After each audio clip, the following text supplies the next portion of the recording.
Bismillahirrahmanirrahim. Əgər bir nəfər oruc halında səhvən bir şey yiyə, məsələn, oruc tutubdur, dadından çıxıb, götürdü bir meyvə yedi və yaxud su içdi, fərq eləməz. Bir şey yedi və yaxud içdi. Bunun orucu batildir ya yox? Buyururlar ki, xeyr, bunun orucu batil olmur.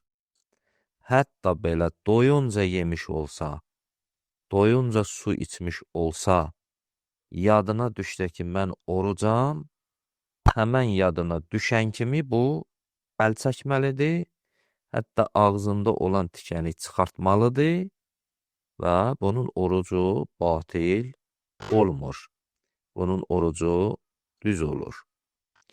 Və yaxud bəzi müctəhidlərimiz buyururlar ki, bir nəfər oruc halında iynə vurdurur və o iynə mümkündür qüvvət vericidir.